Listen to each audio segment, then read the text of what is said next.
It says crunchy biscuit with a swirl of sweetness. I just love them. They're a little bit girly. I'm not a particularly girly girl, but I do like a nice gem. This is what they look like. They're quite pretty.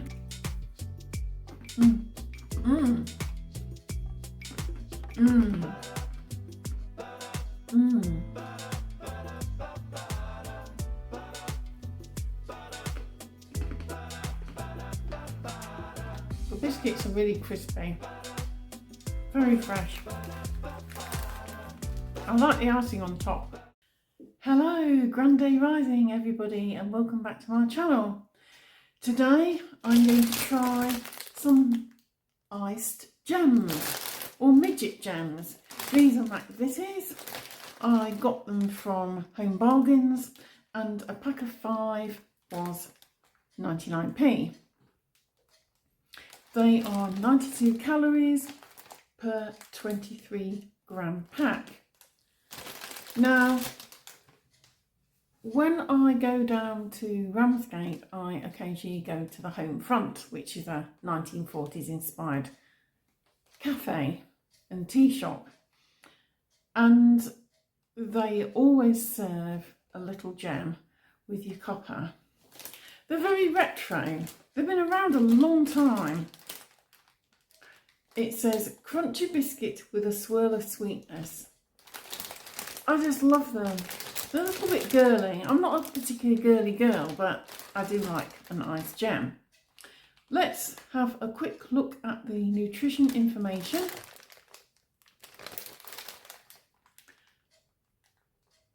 It says Quiffy Bear loves his favourite snack, bags of little crunchy biscuits, topped with delicious peaks of icing, great for parties and lunch boxes. And indeed, they would be fabulous for children's parties. You could even use them to ice some little fairy cakes with as well. Best before 25th, 4th, 26. If you were going to use them though on fairy cakes, you want to be putting them on shortly before you serve them. So hold back icing them until near the time, because the little biscuit is likely to get a little soggy.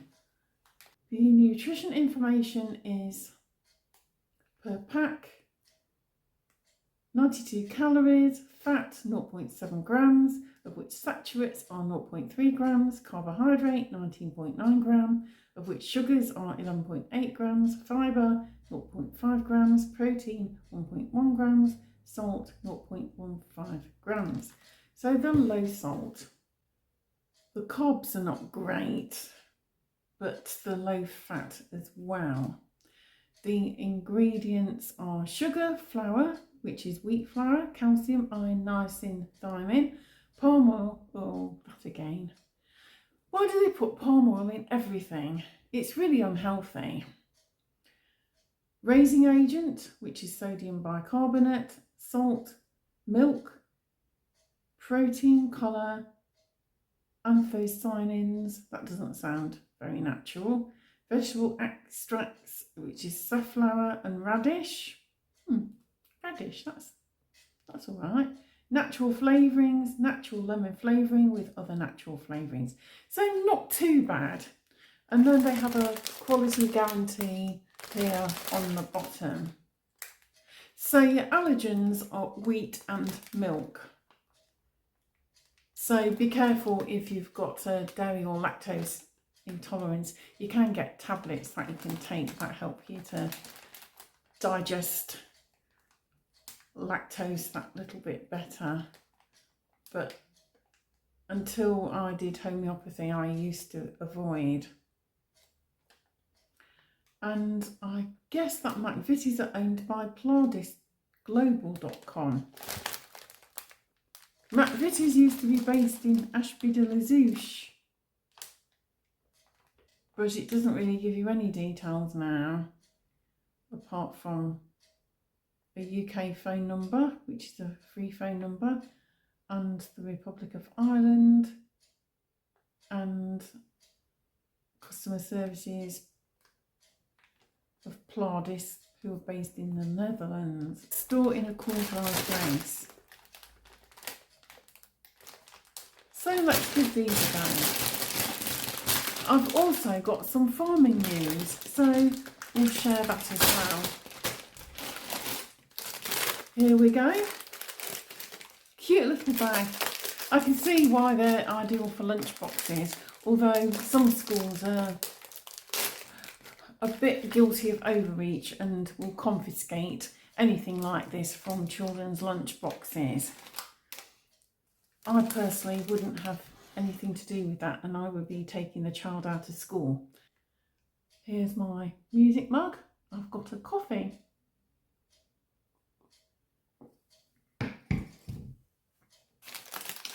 So this is what they look like. They're quite pretty, different colours. They've got this one, which is, I suppose, a blackcurrant type thing, and that will have beetroot in it.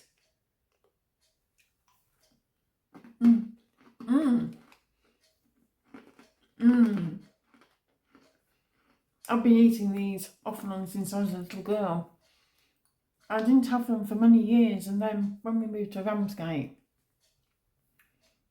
and I started going to the home front, I was delighted to see these. That takes me back decades. Or in fact my last outing to the home front, which was probably in July.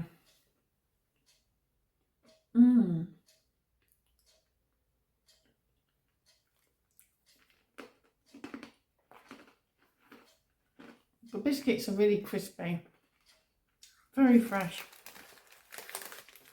I like the icing on top. It's not as sweet as the icing on the biscuit I tried recently, and I'll link that video up here so you can watch it afterwards. Very nice. Let's see about dunking it.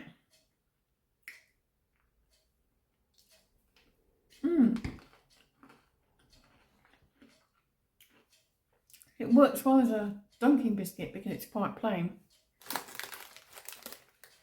I would have thought that these would have been more than 99p for 5 bags, to be perfectly honest.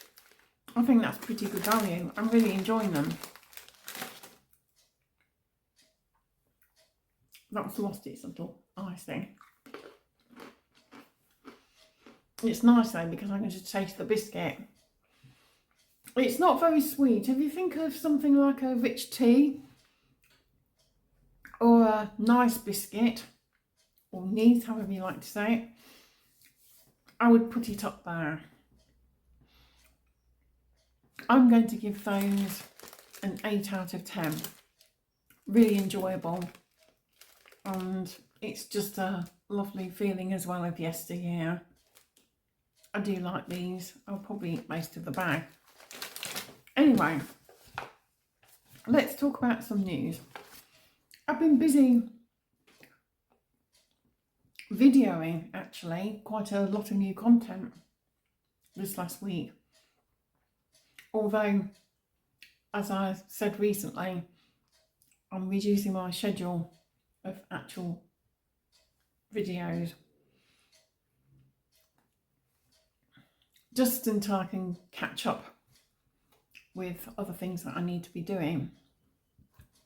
I have started writing a piece, although I've not got very far. It's everyday life kind of gets in the way sometimes, but I've started something, so I'm halfway there. My back's a lot better. The equisetum has worked a treat in the lower potency. I will be taking an arsenicum album as well today. I didn't have one yesterday, so I've really done well.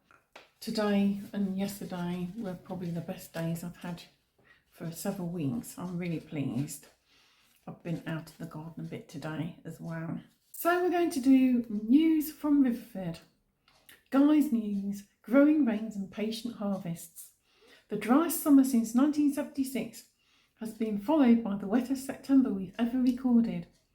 The moisture combined with a warm active soil, recycling and releasing plenty of nutrients has brought a right of luxuriant late growth, especially from the brassicas. How have your brassicas been doing? Ours have been doing quite well. Oaks show no signs of abandoning their leaves, and walnuts are pushed out a metre of new growth, though they often miscalculate and have to abort growth the following year.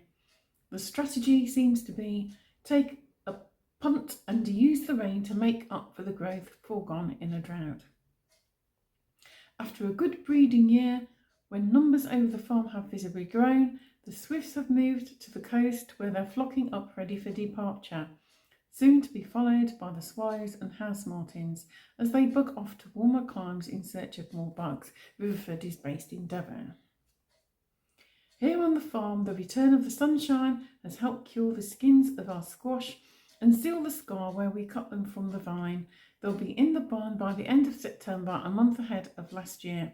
Most winter squash, butternut, crown prince, kabocha need a few weeks in a warm store to heal any nicks caused by harvest and the bumpy ride from the field and to develop their full sweetness. Yeah, we harvested the rest of our winter squash at the end of the month and they're ripening nicely. The absolutely white outside has turned a nice creamy shade. You can, if you store them correctly, store squash for a few months before they start to turn bad. Ours usually don't last that long. Everyone wants to be first to write about them, first to market or first to feature them on menus, but an impatient premature harvest disappoints on the plate. So it does. The best flavour normally comes with slower growing and maturing varieties, grown in the slightly challenging conditions that delay maturity. The frustratingly leisurely Charlotte-sized potatoes we now enjoy are so much better than the fast-maturing, high-yielding potato varieties that dominate the early market. Squash always keeps better on a shelf in a warm, dry home than in a barn, and you can now pre-order our 7-kilo organic squash box, which includes at least 3 different varieties for $18.65 and will be delivered from the end of October. With our barns rapidly filling with potatoes, squash and onions, soon followed by carrots and beets, plus great crops of leeks, cabbages and kale in the field, we, like our oaks, are hunkering down ready for winter. I'm all for quite a season here on the land I love and will do my best to provide a welcoming home for the returning swifts and co in spring. And I think that's a lovely, lovely newsletter. And there's always recipes with the newsletter. There's one here for autumnal slaw. I might need to try that. That looks quite interesting.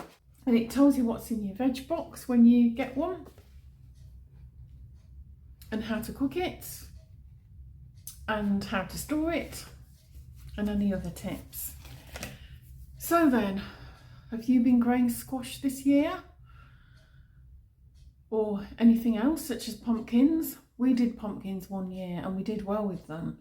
We did courgettes as well the year before last and they were amazing. I might like to try those again next year, although I'm not that keen on zucchini, but there are certain ways I do enjoy it.